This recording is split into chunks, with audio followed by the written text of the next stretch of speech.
Good morning, all of you. So, today we'll be discussing last module of our syllabus. In this video lecture, we will understand the basic definition of reciprocating pump, submersible pump, and jet pump, and how do they work. After that, we will discuss what is turbine, what is basic principle of turbine, and we will understand the basic classification of turbine into various categories. Now you see we have already a background of pump in which the kinetic energy of the water imparted by the shaft was converted into pressure energy or hydraulic energy. The same principle will be used in all types of pump, but the mechanism, but the idea or the principle will be a bit different. We have understood the centrifugal pump in which under the action of centrifugal force, which was driven by forced vortex, there was increase in the pressure, due to which the discharge of water was possible up to greater height. In this unit we will accomplishing the another form of pump, that is reciprocating pump first. Thereafter we will see submersible and jet pump. Now you see, what is reciprocating pump? Reciprocating means something which keeps in motion, वैसा कुछ जो motion में रहता है, जो reciprocate करते रहता है. तो इस तरह के पंप को बोलते हैं हम लोग रेसिप्रोकेटिंग पंप. हमने पहले ही देख लिया था कि पंप के क्लासिफिकेशन में कि the pumps can be of different types, that is rotodynamic pumps and displacement pumps.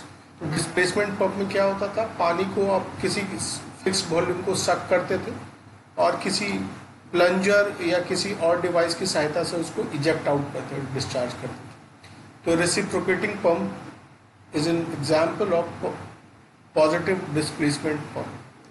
It is a type of pump which conveys the water from one place to another with the help of linear motion of piston and plunger.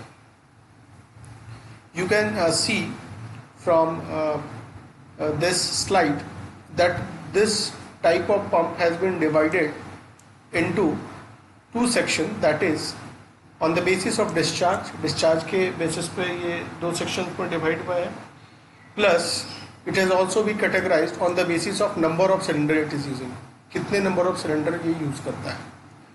First we will see these two categorization, then we will see its sketch, which you can see this movement of plunger and the whole working of reciprocating pump. So on the basis of the discharge वो दो तरह के होते हैं, एक होता है single acting reciprocating pump और एक होता है double acting reciprocating pump. Single acting reciprocating pump में क्या होता है कि डिस्चार्ज एक ही स्ट्रोक में होता है. एक स्ट्रोक मतलब ये जो आपका मूव कर रहा है इसको एक स्ट्रोक करेंगे, फिर ये जो पीछे चला जाएगा उसको दूसरा स्ट्रोक बोलेंगे. तो सिंगल एक्टिंग में क्या होगा कि डिस्चार्ज होगा और डबल एक्टिंग में क्या होगा कि जब ये प्लंजर आगे मूव कर रहा है पिस्टन तब भी डिस्चार्ज होगा और पीछे मूव कर रहा है तब भी डिस्चार्ज होगा. ठीक है. दूसरा, अगर ये आपका सिलेंडर है, एक्चुअली अगर ये सिंगल सिलेंडर है तो उसको बोलेंगे सिंगल सिलेंडर पंप, और अगर इसी तरह का सीरीज या पैरेलल में सिलेंडर लगे रहेंगे तो उसको हम लोग बोलेंगे मल्टीपल सिलेंडर पंप.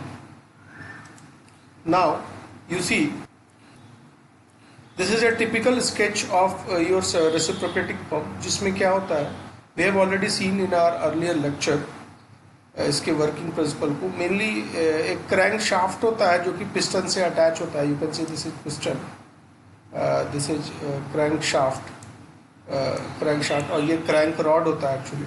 ठीक है. ये क्या करता है, ये आगे पीछे मूव करता है. जब ये पीछे मूव करता है तो सक्शन साइड से इसका जो बल्ब है ये खुल जाता है और पानी जो है इस जगह पे इस सिलेंडर के इस पोर्शन में भर जाता है। और जब ये पीछे मूव कर रहा है तो सक कर रहा है, जैसे ये आगे मूव करेगा ये बल्ब जो है ये बंद हो जाएगा, मतलब पानी यहाँ से नहीं आएगा और फिर ये पानी को इजेक्ट करके बाहर डिस्चार्ज कर देगा और ये सेम प्रोसेस चलते रहता है।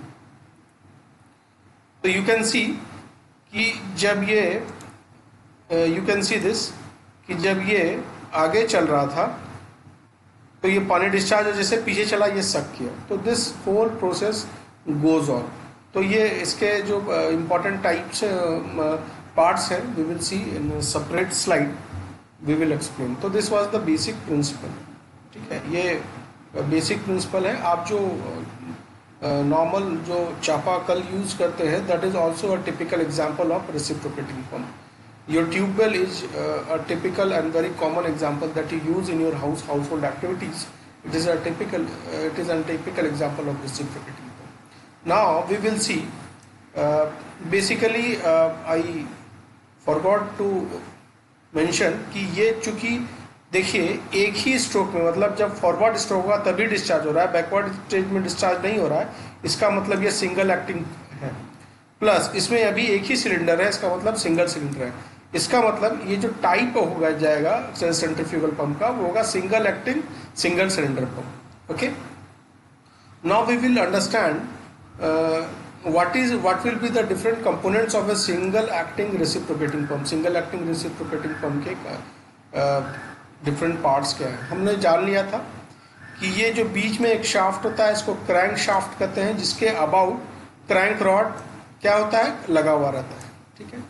और उसके बाद ये क्रैंक रॉड में एक कनेक्टिंग रॉड लगा हुआ रहता है, you can see this connecting rod. ये क्रैंक के रोटरी मोशन से कनेक्टिंग रॉड के थ्रू आप क्या कर रहे हैं, जो आपका ये पिस्टन है उसको आप रेसिप्रोकेटिंग मोशन दे रहे हैं, आप फॉरवर्ड और बैकवर्ड मोशन दे रहे हैं, ठीक है।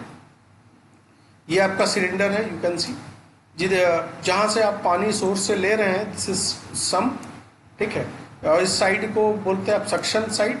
यहाँ पे एक सक्शन पे बल्ब होगा, प्लस आप जिस साइड में पानी आना है पहुँचाना है उसको बोलते हैं डिलीवरिंग। वो जो पाइप रहता है उसको आप कहते हैं डिलीवरी पाइप, और जहाँ आपको स्टोर करना है उसको बोलते हैं डिस्चार्ज टैंक। तो this is the basic parts of single acting reciprocating pump. You can see in this image कि ये कैसे क्रैंक के मूवमेंट से आपका पानी जो है डिस्चार्ज कर रहा है। जब you can C in this situation this crank is in horizontal position, और जैसे ये बैक आएगा ये पानी सक कर रहा है, फिर और बैक आएगा ये पूरा पानी सक करेगा, उसके बाद ये बंद हो जाएगा। उसके बाद जैसे ये फॉरवर्ड होगा ये पानी डिस्चार्ज करेगा, उस समय ये सक्शन साइड पूरा बंद रहता है।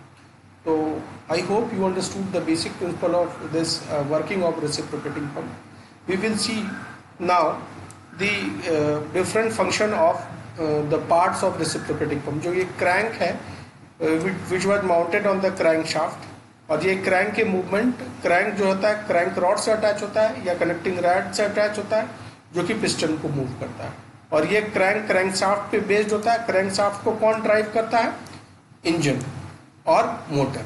दूसरा है कनेक्टिंग रॉड, ये कनेक्टिंग रॉड क्या करता है, ये पिस्टन और क्रैंक को कनेक्ट करता है। इसका काम क्या है कनेक्टिंग रॉड को, कि rotary motion of the crank को ये reciprocating motion of the piston में कन्वर्ट करता है।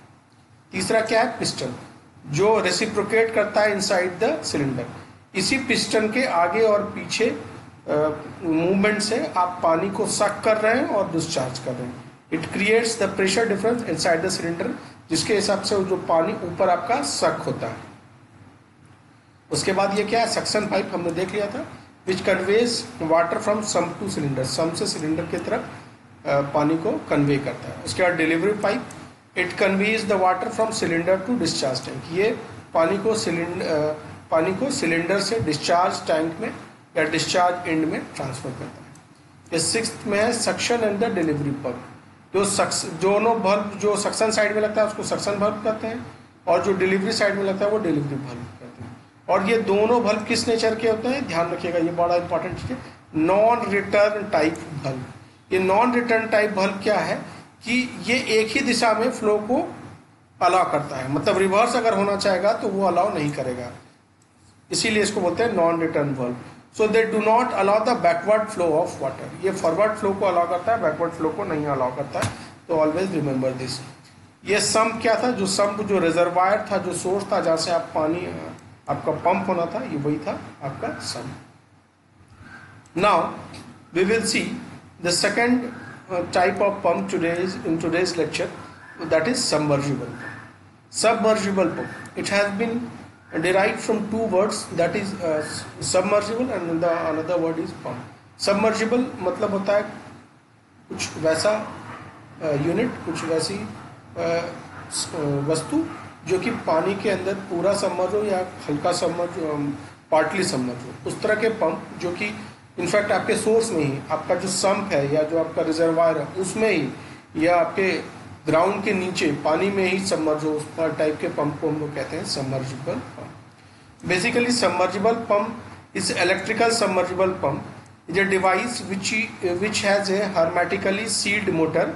मतलब इसका जो मोटर होता है ये पूरी तरह सील्ड होता है। We will show you a sketch, एक वर्किंग स्केच है हमारे नेक्स्ट स्लाइड में, will see in which close coupled to the pump body. ये कपल्ड रहता है पंप बॉडी से। The whole assembly is submerged in the fluid to be pumped. तो जिस फ्लूइड में आपको, जिस फ्लूइड को आपको पंप आउट करना है, उसके फ्लूइड मास में ही ये इसकी सबमर्ज, मतलब इसके अंदर ये डूबा रहता है। ठीक है। A submersible pump is a pump which is able to place under water and still carries out its intended purpose. मतलब इस तरह का पंप जो कि पानी के अंदर या फ्लूइड के अंदर डालते हैं और उसके बाद भी उसके पानी के अंदर रहते हुए भी वो पंप आउट करने में सक्षम होता है। Some pumps may be design to work while being fully submerged, whereas other pumps may be submerged or placed in dry area। और ये ड्राई एरिया में भी काम कर सकता है, फुली सबमर्ज भी कर सकते हैं, उसको पार्टली सबमर्ज भी रख सकते हैं। पंप जो सबमर्जिबल पंप, जो बेसिक डिफरेंस है, ये वाला चीज बड़ा ध्यान से देखिएगा ये point. A submersible water pump pushes water into the surface. Submersible water pump क्या करता है, पानी को सरफेस की तरफ पुश करता है, और जो कि सारा पंप क्या कर रहा था, पानी को सक कर रहा था, instead of sucking water out of ground. और सारा पंप क्या कर रहा था, सक कर रहा था। और सबमर्जिबल पंप क्या करता है, उसको पुश करता है पानी को सरफेस की तरफ with high velocity above the groundwater, above the groundwater.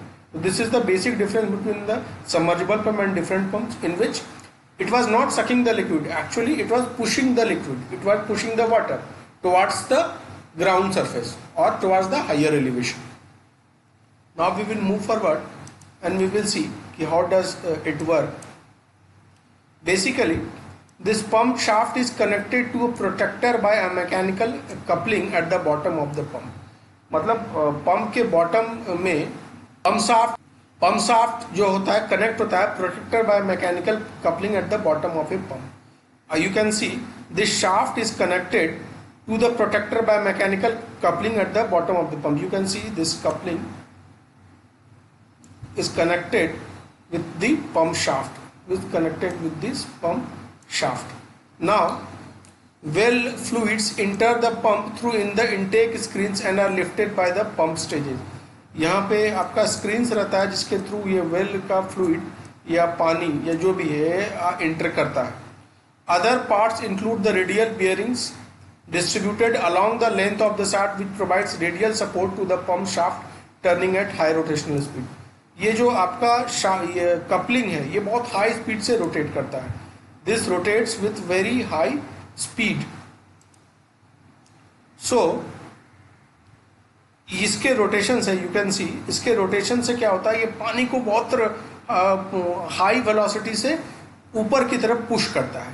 ठीक है। और इसके जो रोटेशन स्टेबलाइज रखने के लिए और पूरे सिस्टम को स्टेबलाइज रखने के लिए अलग अलग पार्ट्स बने रहते हैं, जैसे कि रेडियल बियरिंग जो कि पूरे लेंथ में डिस्ट्रीब्यूटेड रहते हैं along the length of the shaft which provide radial support to the pump, ताकि जो इसके कारण जो थ्रस्ट आपका जनरेट हो रहा है इसके कपलर के मूवमेंट से, उसको आप काउंटर कर सके। ठीक है।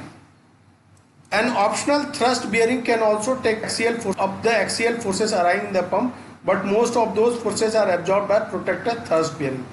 आप अलग से एक ऑप्शनल थ्रस्ट बियरिंग को भी ले सकते हैं, क्योंकि इसके मूवमेंट से क्या होता है कि बहुत ज़्यादा थ्रस्ट प्रोड्यूस होता है जो उसको अनस्टेबल कर सकता है। तो उसको आप काउंटर अटैक करने के लिए आपने रेडियल बियरिंग्स तो अलग अलग जगह बना लगा ही थे यहाँ पे, तो अलग से ऑप्शनल थ्रस्ट बियरिंग भी लगा सकते हैं।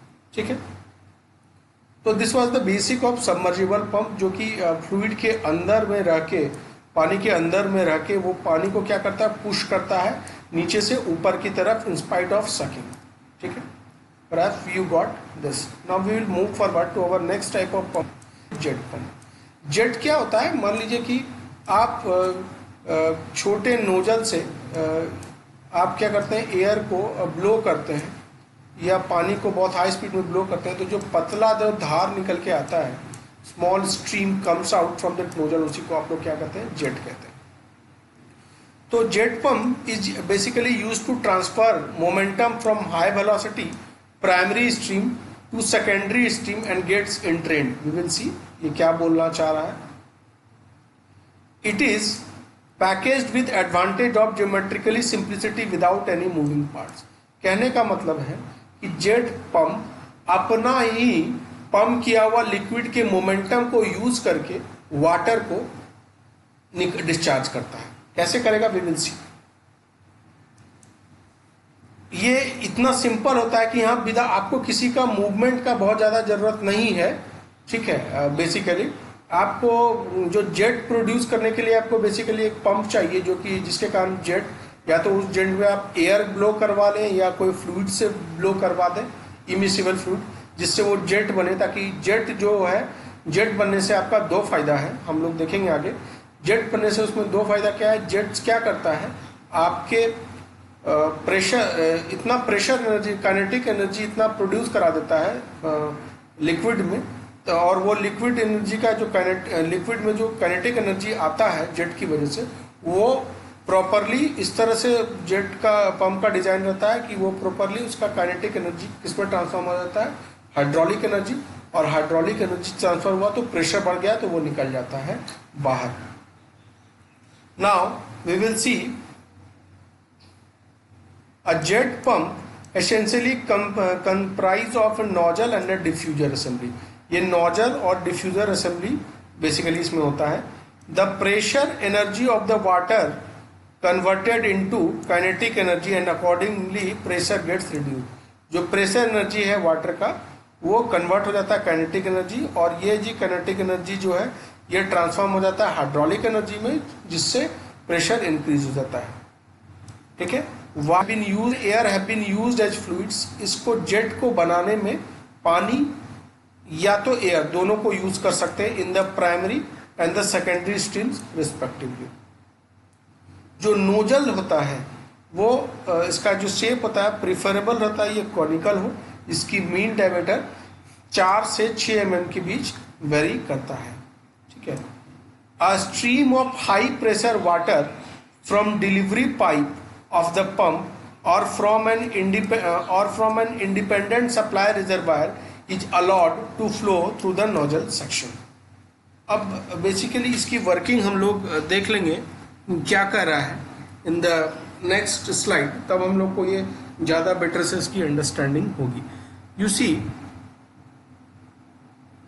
Basically this is a very simple sketch of jet pump in which क्या होता है कि आपके पंप के थ्रू आप ये या तो कोई लिक्विड या तो कोई गैस या मतलब एयर यूज कर सकते हैं।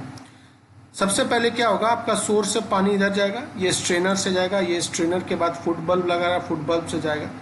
फुट बल्ब से जाने के बाद वो क्या करेगा, फुट बल्ब से जाने के बाद आपका जो है सीधे जाने के बाद आपका वो क्या करेगा, चूंकि पंप लगा हुआ है, पंप के एनर्जी के साथ वो बाहर की तरफ वो निकल जाता है, मूव कर जाता है डिलीवरी पाइप में। ठीक है, अब यहां आप क्या कर सकते हैं, इसकी इफिशियंसी को बढ़ाने के लिए आप क्या कर सकते हैं कि डिलीवरी पाइप का ही एक छोटा सा पाइप आप लगा दीजिए।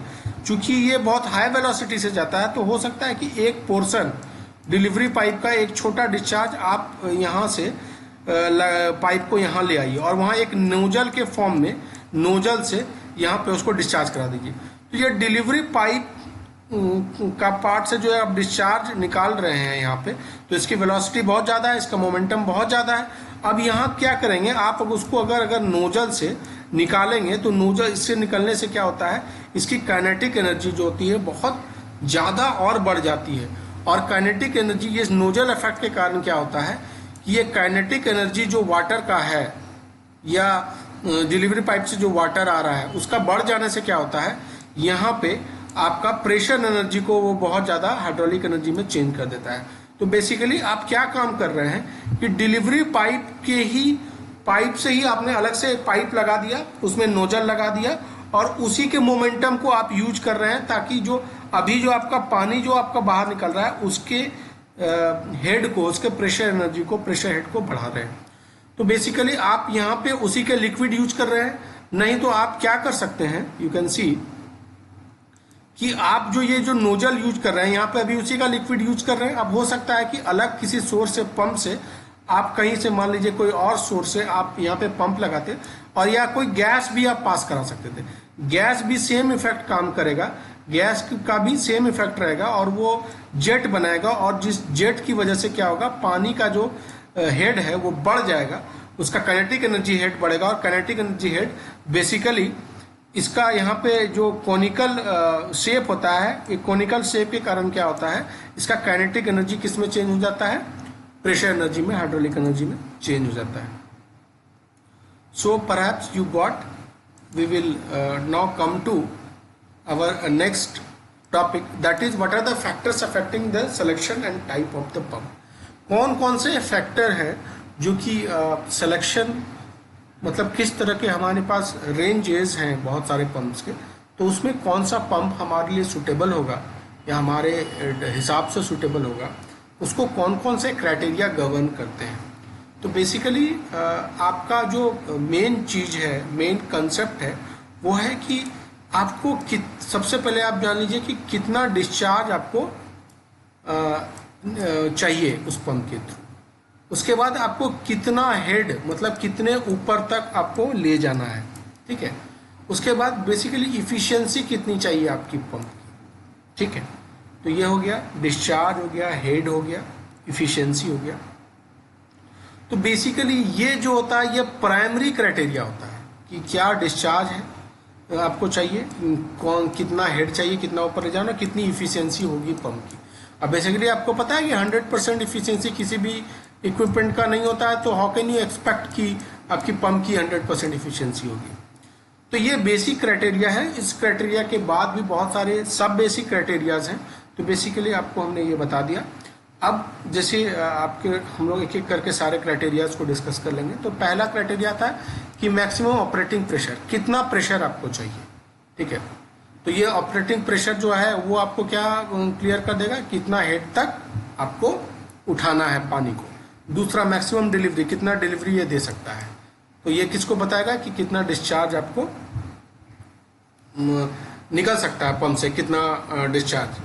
उसके बाद टाइप ऑफ कंट्रोल, किस तरह का कंट्रोल चाहिए, जैसे कि सेंट्रीफ्यूगल फोर्स पंप में अलग कंट्रोल है, रेसिप्रोकेटिंग पंप में अलग कंट्रोल है, रोटरी पंप में अलग कंट्रोल है, जेट पंप में अलग कंट्रोल है, सबके अलग अलग कंट्रोल हैं। तो उस तरह से टाइप्स ऑफ कंट्रोल के हिसाब से भी टाइप ऑफ पंप का हम लोग सिलेक्शन करते हैं।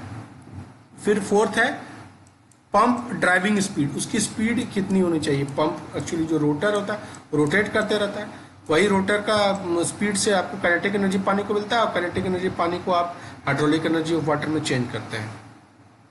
फिर पांचवा में टाइप ऑफ फ्लूइड, कौन सी तरह का फ्लूइड है, ठीक है। अब फ्लूइड जिस तरह का मान लीजिए, अगर फ्लूइड का अलग अलग कैरेक्टरिस्टिक का मान लीजिए का, अगर फ्लूइड किसी का स्पेसिफिक ग्रेविटी ज़्यादा होगा तो उसमें पावर कंजम्पशन ज़्यादा होता है फ्लूइड का। अगर मान लीजिए कि उसकी विस्कोसिटी कोफिशिएंट म्यू की वैल्यू ज़्यादा होगी तो पावर कंजप्शन ज़्यादा होगा, प्लस फिर आपको डिज़ाइन भी उसका चेंज करना पड़ता है क्योंकि उससे एब्रेजन हो जाता है। तो ये टाइप ऑफ फ्लूइड पे भी बहुत डिपेंड करता है। फिर है पंप कॉन्टामिनेशन एंड टॉलरेंस। अब पंप कॉन्टामिनेशन एंड टॉलरेंस मतलब कि आपके फ्लूइड्स में कितना सॉलिड हो सकता है या कितना कॉन्टामिनेंट हो सकता है। बेसिकली पंप जो है आपके फ्लूइड्स को, जो हाइड्रोलिक पंप होता है वो फ्लूइड्स को पंप करने के लिए यूज कर होता है। अब वो जरूरी नहीं है कि फ्लूइड में हमेशा लिक्विड ही हो सकता है कभी कभी सॉलिड पार्टिकल्स हो जाता है। तो सॉलिड पार्टिकल्स के बढ़ने के कारण क्या हो जाएगा, आपकी पंप की इफिशियंसी बहुत ज़्यादा घट जाती है। तो इसीलिए कितना रेंज आपका पंप, कौन तरह का पंप है, वो कितना किस तरह के रेंज को, सॉलिड कंटेंट या कॉन्टामिनेशन रेंज को वो एक्सेप्ट कर सकता है, उस पर भी पंप की फैक्टर डिफाइन होती है। उसके बाद पंप नॉइज, अलग अलग नॉइज लेवल है, तो आपको कौन सा सुटेबल है, you will use that type of pump. उसके बाद है size and weight of pump, क्या साइज है और क्या वेट है। आपको जहाँ पे इंस्टॉल करना वर्किंग एरिया, वहाँ पे आपको वर्किंग एरिया देखना पड़ता है। आप ऐसा पंप ले आए, आपकी वर्किंग एरिया बहुत छोटा था और आप बड़े साइज का पंप ले आए तो you will be in trouble, ठीक है। तो this is also important criteria, this is also an important criteria. उसके बाद pump efficiency, we had already discuss कि पंप की इफिशियंसी क्या होना चाहिए। उसके बाद है अवेलेबिलिटी एंड इंटरचेंजेबिलिटी, मतलब वो पंप जो है वो अवेलेबल हो, ठीक है, और इंटरचेंजेबल हो, मतलब आप चेंज कर पाएँ, तो वो भी आपको ध्यान रखना चाहिए कि वो पंप को हटा के आप दूसरा पंप उसी तरह का सेम लगा पाएँ। उसके बाद है मेंटेनेंस, मतलब ऐसा मेंटेन है कि जिसका मेंटेनेंस हो ही नहीं पा रहा है मार्केट में, या आपको बहुत दूर जाना पड़ रहा है, तो उस तरह के पंप यूज़ करना आपके लिए फ्रूटफुल नहीं होगा। तो बेसिकली आप उस तरह के पंप यूज़ करेंगे जो कि जिसकी मेंटेनेंस आसान हो, आप कर सके, या तो लोकली अवेलेबल हो उसकी मेंटेनेंस वर्कशॉप, और जो इसके स्पेयर पार्ट्स है, मतलब कुछ पार्ट्स उसके ख़राब हो गए हैं और तो उसके स्पेयर पार्ट्स आपको लोकली अवेलेबल हो और काफ़ी चीप हो, तो मेंटेनेंस एंड स्पेयर्स भी बहुत इंपॉर्टेंट है। और last but it is not the cost, आपका कॉस्ट, आपकी पॉकेट, आपकी इकोनॉमी कितनी अलाउ करती है, apart from all this, that is most important factor in deciding the selection of pump. Perhaps you understood my point. Now we will move forward and we will see ki how does the hydraulic power of a pump can be calculated and what is its expression, uska expression kya hai. Basically power of a pump is equal to rho GQH upon N. This is actually power developed by shaft, ठीक है, but basically the power of a power developed by water or hydraulic power will be equal to, जिसको हम लोग hydraulic power कहते हैं।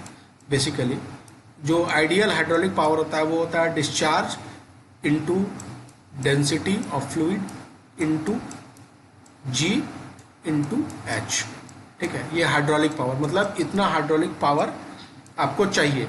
तो चूंकि हमारा पंप का इफिशियंसी जो है 100% नहीं होता है, तो जितना हमको चाहिए उससे हमको ज़्यादा पावर लेना पड़ता है, तभी वो इतना पावर का काम कर पाएगा।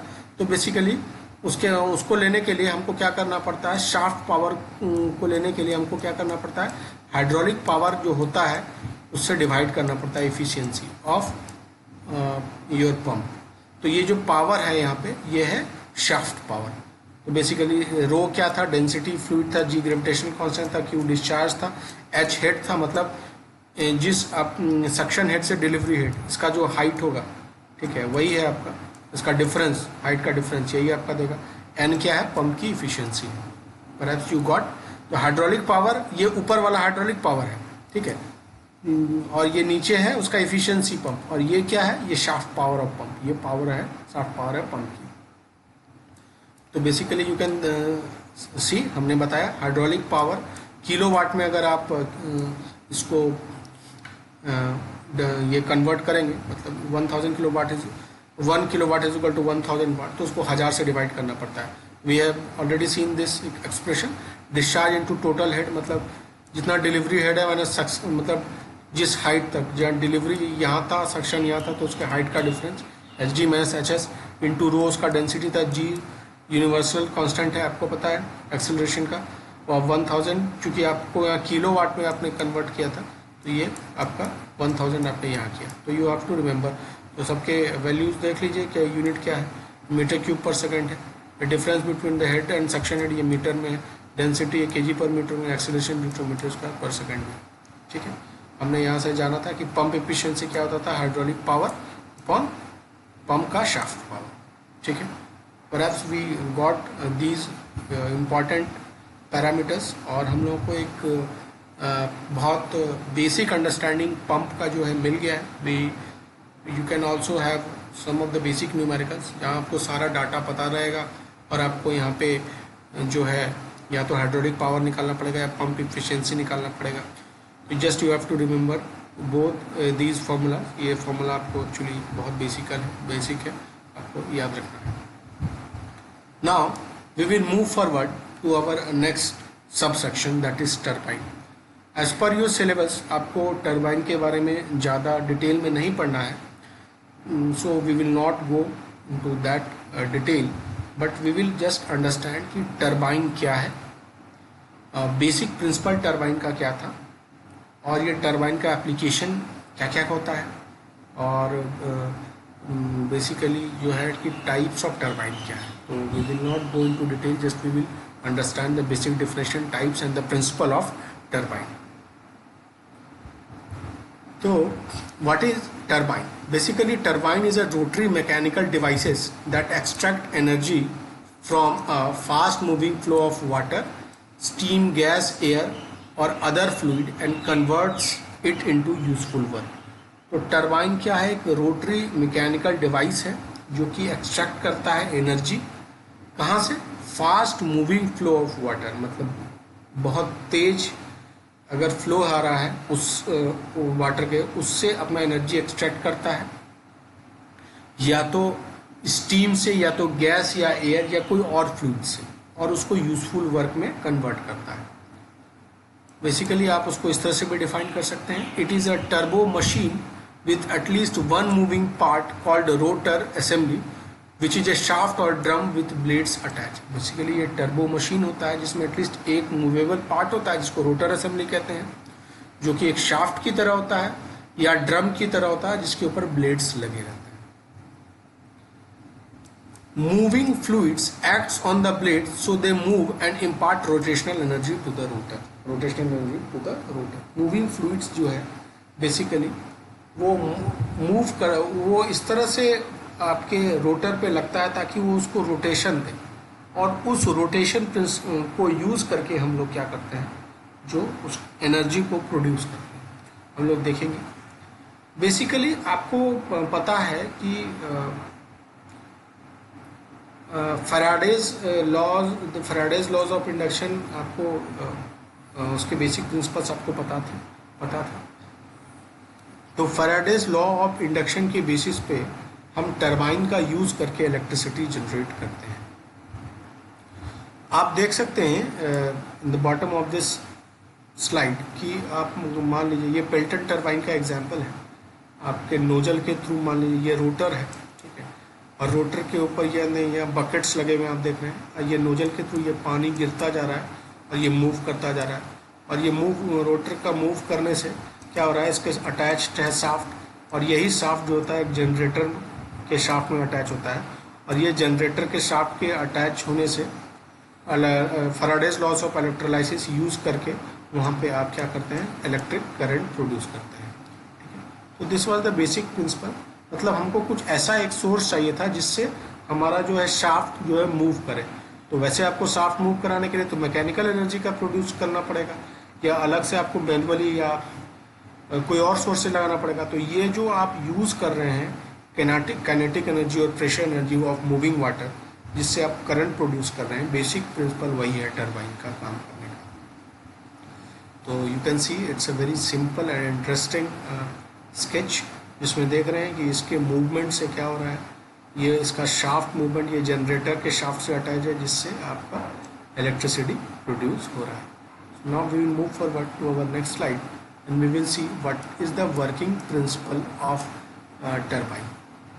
वर्किंग प्रिंसिपल हमने डिस्कस कर लिया है, नाउ हम लोग इसको अच्छे से एक बार देख लेते हैं। When the fluid strikes the blade of the turbine, the blades are displaced which produce the rotational energy.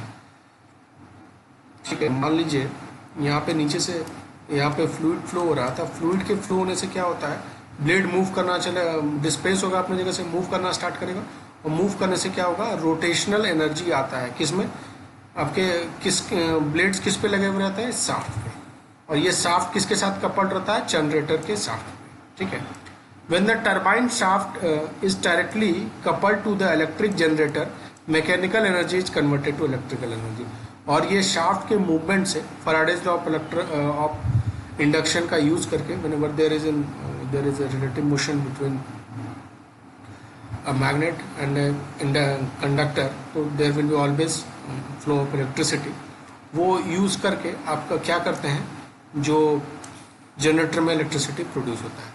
This is how electrical energy is produce. और बेसिकली जब आप फ्लूइड को यूज़ कर रहे हैं तो this energy is known as hydroelectric power, ठीक है. जब आप विंड को प्रोड्यूस करते हैं, जब आप विंड को यूज़ करके इलेक्ट्रिसिटी प्रोड्यूस करते हैं तो वो विंड एनर्जी में आपका आता है.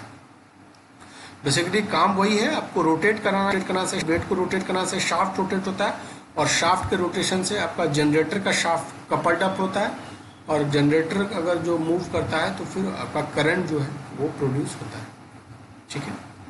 Now basically you can see this is a very simple sketch. आपके पानी के मूवमेंट से आप क्या करा रहे हैं, शाफ्ट को रोटेट करा रहे हैं, और ये शाफ्ट कैसे कपल्ड है, शाफ्ट ऊपर में जनरेटर से कपल्ड है, और जनरेटर के शाफ्ट के मूवमेंट से आपका क्या हो रहा है, करंट प्रोड्यूस हो रहा है. So you can see this is a simple example.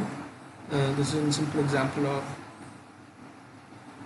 your hydraulic power plant as well as the working principle of your turbine. Turbine का जो वर्किंग प्रिंसिपल है वो भी, या हाइड्रोलिक पावर प्लांट, दोनों एक ही चीज़ है, क्योंकि हाइड्रोलिक पावर प्लांट में बेसिकली टर्बाइन से यूज होता है, जिसके कारण आप जो इलेक्ट्रिसिटी प्रोड्यूस होती है. तो जितने भी हमारे हाइडल पावर प्लांट हैं, ठीक है, जो जिसकी हेड है NHPC, national hydel power corporation, वो बेसिकली यही टर्बाइंस के वर्किंग प्रिंसिपल पे बेस्ड है. Now we will move forward to our next slide.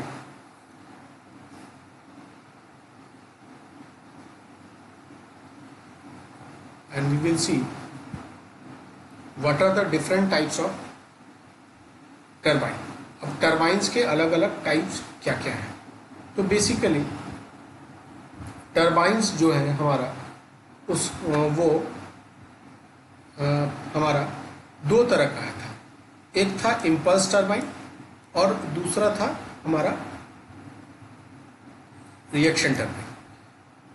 तो इम्पल्स टर्बाइन में क्या होता है कि इन इम्पल्स टर्बाइन जो फ्लूइड होता है, जो निकलता है नोजल के थ्रू, उसमें वो अपना काइनेटिक एनर्जी ऑफ फ्लूइड को यूज करके इसको आपको रोटेट कराता है शाफ्ट को. This is a common example impulse turbine, जिसमें आप बेसिकली जो है kinetic energy of moving fluid use करते थे ताकि आपको शाफ्ट को रोटेट करते थे, और शाफ्ट के रोटेट से फिर आप जनरेटर के शाफ्ट को रोटेट करते थे और फिर करंट प्रोड्यूस होता था. बेसिकली दो तरह के इम्पल्स टर्बाइंस होते हैं, जो कि एक है पेल्टन टर्बाइन और दूसरा है क्रॉस फ्लो टर्बाइन. तो always remember type of impulse turbine. तो इम्पल्स टर्बाइन में क्या होता है कि आप जो होता है फ्लूइड फोर्स करता है, इम्पल्स प्रोड्यूस करता है, और उस इम्पल्स प्रोड्यूस होने में उसकी काइनेटिक एनर्जी वो चेंज करता है. अपना काइनेटिक एनर्जी उसके चेंज होने से जो रोटेशनल मोशन होता है शाफ्ट का, ठीक है, आपको याद रखना चाहिए. और इसमें दो तरह के ये होते हैं, एक है पेल्टन टर्बाइन और दूसरा है क्रॉस फ्लो टर्बाइन. तो always remember two types of turbines, Pelton turbine and cross flow turbines. Now we will have different types of turbine, that is reaction turbine. अब reaction turbine में क्या होता है, reaction turbine is a type of turbine in which the forces driving the rotor are achieved by the reaction of accelerating water flow in the runner while the pressure drops. मतलब कि जैसे आपका impulse turbine में kinetic energy के change के कारण जो है आपका रोटेशनल एनर्जी आ रहा था आपका शाफ्ट का, और रिएक्शन टर्बाइन में काइनेटिक एनर्जी तो चेंज करेगा ही, प्लस प्रेशर एनर्जी भी चेंज करता है. मतलब कि इसमें जो वर्किंग प्रिंसिपल होता है वो दोनों का चेंज के कारण होता है, kinetic energy plus pressure energy. So in this reaction turbine torque developed by reacting to the fluid pressure. The pressure of the fluid changes as it passes through turbine rotor blade. तो जिस तरह से ये liquid turbine के rotor blade से पास होता है, इसकी प्रेशर चेंज होती है. तो इसमें दोनों प्रिंसिपल यूज होता है. दोनों प्रिंसिपल यूज होता है, मतलब काइनेटिक एनर्जी भी यूज होता है मूविंग वाटर का और प्रेशर एनर्जी भी यूज होता है। तो some of the important examples of reaction turbine क्या क्या है? Kaplan turbine, Francis turbine, kinetic turbine. तो remember this, Kaplan, Francis and kinetic turbine. तो बेसिकली ये जो टर्बाइन थे हमारे, जिसमें हमने इम्पल्स टर्बाइन और रिएक्शन टर्बाइन पढ़ा, तो ये टर्बाइंस हमारे वाटर टर्बाइंस थे, मतलब इसमें जो फ्लूइड था वो वाटर यूज हो रहा था। तो ज़रूरी नहीं है कि हमेशा जो है वाटर ही टर्बाइन हो। तो बेसिकली बहुत जगह हम लोग अलग अलग फ्लूइड यूज करते हैं, जैसे गैस भी यूज होता है और स्टीम भी यूज होता है। तो we will see those types of turbine in our. तो ये स्लाइड, तो ये आपका जो नेक्स्ट टर्बाइन है स्टीम। तो जैसे कि हम लोग पहले के टर्बाइंस में वाटर को मूव करा रहे थे, और यहाँ पे क्या होता है, स्टीम के मूवमेंट से हम रोटेट कराते हैं शाफ्ट, और उस शाफ्ट को कपल अप करते हैं जनरेटर के शाफ्ट के साथ, और फिर जनरेटर के शाफ्ट के मूवमेंट से करंट प्रोड्यूस होता है। Basically steam turbine the device that extract thermal energy from pressurized steam and uses it to do mechanical work on rotating shaft. ये स्टीम की एंट्री होती है, तो ये टर्बाइन का ब्लेड होता है जिससे ये मूव करता है, और जैसे ये इसके मूवमेंट से स्टीम जैसे डायरेक्ट होता है, इसके बाद यहाँ पे उसका एनर्जी चेंज होता है और यहाँ पे वो रोटेट करना स्टार्ट होता है, और इस स्टीम को फिर यूज स्टीम को ये उसको आउटलेट के बाहर निकाल देते हैं। और फिर इसके कपलिंग, ये जो आपका शाफ्ट होता है ये कपल किया हुआ रहता है आपका जनरेटर के शाफ्ट के साथ, और फिर इलेक्ट्रिक करंट प्रोड्यूस होता है। Basically steam turbines are used for generation of electricity in the thermal power plant such as the plant using coal fuel oil और न्यूक्लियर फ्यूल। तो इस तरह पे स्टीम टर्बाइंस का यूज होता है। Now we will see what is wind turbine. आपने बहुत जगह विंड मिल देखा होगा, तो जैसे भी आपने स्टीम यूज किया वहाँ पे फ्लूइड के तौर पर, वैसे यहाँ पे जो है टर्बाइन विंड यूज होता है। A wind turbine the device that convert the kinetic energy from the wind into the electrical power. Basically वो इलेक्ट्रिकल पावर इलेक्ट्रिकल एनर्जी में ही चेंज होता है। Conventional horizontal axis turbines can be divided to 2-3 components. तो basically you can see ये blades है, यहाँ पे एयर के मूवमेंट से, एयर के कंडक्टिंग एनर्जी ब्लेड मूव होता है, ब्लेड्स के साथ अटैच ये शाफ्ट होता है, ये गियर बॉक्स अटैच होता है जिससे आराम से इसका मूवमेंट हो सके ये शाफ्ट का, और ये शाफ्ट अटैच होता है जनरेटर के शाफ्ट के साथ, जहाँ से करंट प्रोड्यूस होता है, electric current. This was the basic principle of wind turbine. और इसी प्रिंसिपल पे जो आपका विंड मिल है जहाँ पे आप लोग देखते होंगे, ये इसी प्रिंसिपल पे काम करते हैं। Now we will move to our last turbine case, that is gas turbine. The gas turbine is also known as combustion turbine. It is a type of internal combustion engine. ये internal combustion engine है, basically काफ़ी sophisticated जगह use होता है, इसकी application areas काफ़ी fixed हैं। You can see from this intake section, ये air यहाँ पे inlet होता है जिसको compress कराया जाता है, compress करा के यहाँ पे कंबशन चैम्बर होता है, और कंबशन चैम्बर से जो ये गैस एग्जॉस्ट निकलता है, इस एग्जॉस्ट से आप क्या कर रहे हैं, फिर आप शाफ्ट को मूवमेंट करते हैं, उस शाफ्ट को मूव कराते हैं, मतलब उसको रोटेट कराते हैं, शाफ्ट के मूवमेंट से फिर आप एनर्जी प्रोड्यूस करते हैं। Basically gas turbines are used to power aircraft, train and ships, electrical generation और इवन टैंक्स। तो दीज आर द फील्ड्स जहाँ पे गैस टर्बाइन की मूवमेंट होती है। तो basically you have seen what is turbine, और उसके अलग अलग तो टाइप्स क्या थे। तो on the basis of application of the fluids आप उसको अलग अलग भाग में बांट सकते हैं। अगर वो वाटर टर्बाइन लिक्विड होता है यूज़ करा है तो उसको आप बोलेंगे लिक्विड टर्बाइन और वाटर टर्बाइन, और अगर उसमें गैस यूज होता है तो उसको गैस टर्बाइन बोलेंगे। अगर उसमें स्टीम यूज़ करता है तो स्टीम टर्बाइन बोलेंगे, और अगर वो विंड यूज़ करता है तो विंड टर्बाइन बोलेंगे। बेसिकली वाटर टर्बाइन में भी हम लोग दो अलग अलग टाइप्स देख लिए हमने। इसमें हमने इम्पल्स टर्बाइन देखा जिसमें इम्पल्स एक्शन ऑफ वाटर, मतलब काइनेटिक एनर्जी ऑफ वाटर के कारण मूवमेंट हो रहा है रोटर का, और दूसरा रिएक्शन टर्बाइन जिसमें kinetic energy of water plus pressure energy of water दोनों यूज करते हैं। I tried my best to make you understand. Even if you will have any confusion और doubt, you just comment, I'll make you sure.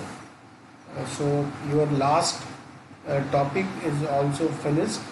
Keep revising. We will have a very we will have our test on this unit very soon. Thank you very much.